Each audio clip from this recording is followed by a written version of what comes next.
And you as a business have also got different revenue streams to kind of see you through the tough times and the good. Like obviously at the moment it feels like a case of last man standing because you It is. right. That's the other thing. So we were investing in the business and making acquisitions right at the bottom of the market. A lot of others were leaving. And that was for two reasons. First of all, there was a bear market in precious metals. And secondly, asset management had completely changed. Sector funds were, totally being shunned by investors and brokers. If you wanted a view on a sector, you simply bought an index. You bought an ETF. You didn't come into a fund. So a lot of the world's largest precious metal funds just shut down, and we were able to sweep in and in some cases pick up talent, or in other cases buy an undervalued franchise. And there is a bit of a last man standing exercise to it, in that we just stuck with it, and we knew that at some point there was the high degree of likelihood that gold would shine when the credit bubble kind of started to burst, which is what's happened this year. It's a great thing about cycles. You'll always eventually be right? Well, you've got to make it through the bottom. You've got to have the money to invest at the bottom. Absolutely. But that's what I'm getting at with that's why I wanted to understand how you've gone about building the business, because if you think about what you've done, you've protected yourself by finding different revenue streams that would kind of see you through the different cycles for different commodities, etc. And I think that's so lending in the bullion funds paid our dividend while we waited for the sector to reignite. It was as simple as that. And those two businesses are stable.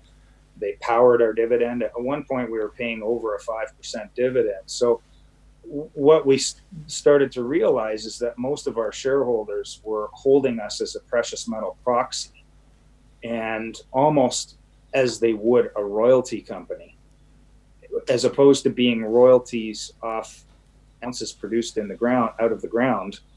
We were royalties on ounces held in storage.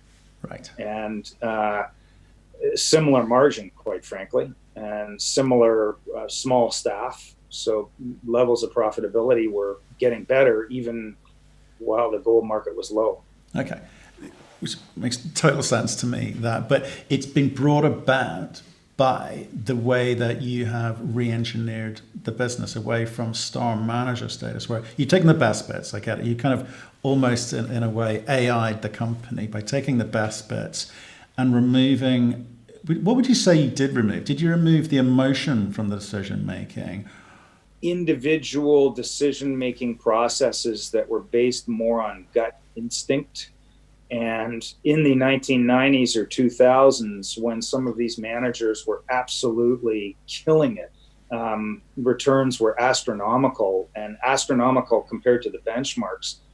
Those systems were based on personal information that was gained. I'm not talking about insider information, but personal relationships they gained from CEOs, and that's the way the business was transacted.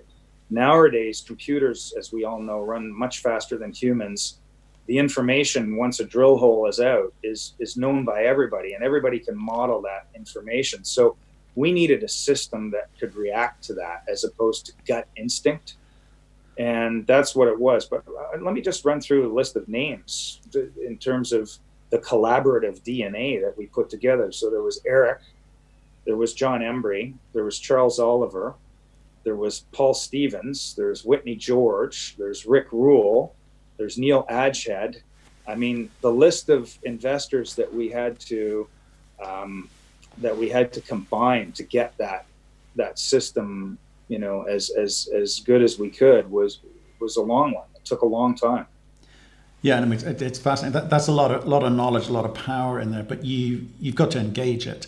You've got to control it in a way. Control the good bits. I mean, do you think there's a with the advent of technology and the fact that this data comes out quicker and it's more understood throughout the market quicker and disseminated through the market quicker, that it's kind of removed the playing to the crowd component of decision making, of investing, is the hype around individuals. Is that part of what you wanted to remove?